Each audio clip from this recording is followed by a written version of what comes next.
Hello,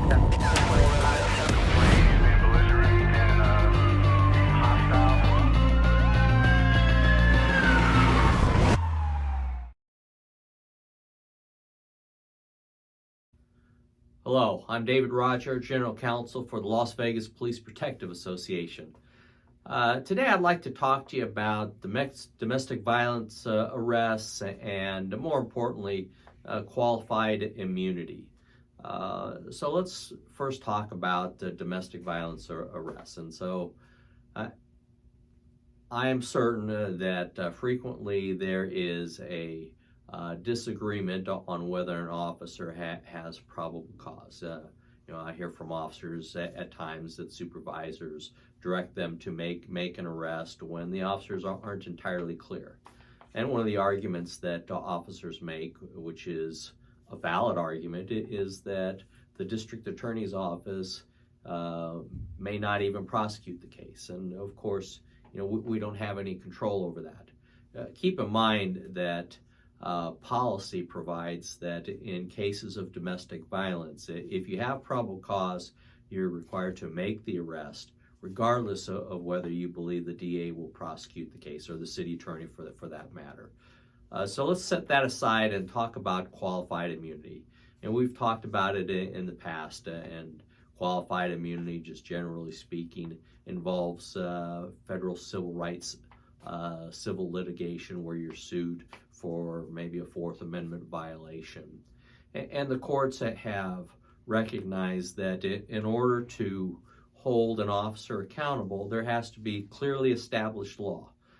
And the reason for that is an officer has to have notice of what their standards are, what the court is going to apply. And if it is clearly established law, then you may not get qualified immunity.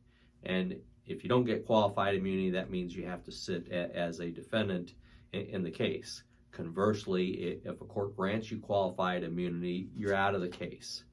And so, when we're talking about wrongful arrest cases in which a plaintiff is saying that you didn't have probable cause to make an arrest, the court applies the same standard, whether there is clearly established law. So as you can appreciate, with respect to a wrongful arrest case, it really is difficult for a plaintiff to make the case against you, because the reviewing court is going to look at the facts and circumstances that you had at the time of the arrest, and whether there is clearly established law. Is it clear that you did not have probable cause? So let's talk about a couple of cases just briefly. The U.S. Supreme Court case is District of Columbia versus Wesby. And this is what the court said. To determine whether an officer had probable cause for an arrest, we examine the events leading up to an arrest and then decide whether these historical facts, viewed from the standpoint of an objectively reasonable officer, amount to probable cause. Because probable cause deals with probabilities and depends on the totality of the circumstances, it is a fluid concept that is not readily or even usefully reduced to a neat set of legal rules.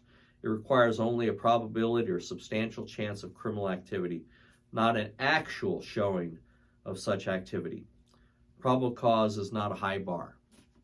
And the Ninth Circuit, in a case called O'Down, O''Doan v. Sanford, in applying the U.S. Supreme Court's decision and rationale, said this: because of the imprecise nature of probable cause standard, officers will often find it difficult to know how the general standard of probable cause applies in the precise situation encountered. Thus, while there does not have to be a case directly on point to deny qualified immunity, existing precedent must place the lawfulness of the particular arrest beyond debate. So, in cases of wrongful arrest, cases where a plaintiff says you didn't have probable cause, you're going to have a great deal of deference, because the courts have that high standard. Do the facts violate a clearly established law? Stated differently, in my opinion, it is, did you clearly not have probable cause? Because if you clearly did not have probable cause, then you will not be given qualified immunity. So as it relates to domestic violence cases, setting aside the supervisor pressure on you to make an arrest, if you do make an arrest, recognize that the person who is arrested is going to have to meet a very high standard in order to sue you in federal court for violating civil rights. And in all likelihood, in those types of cases, you will be granted qualified immunity and you will not have to stand trial. I hope this provides you some clarity. The law is not always clear, but I think that these cases are certainly helpful to you in deciding whether to make an arrest. As always, contact me if you have any questions, droger@lbppa.com, and stay safe.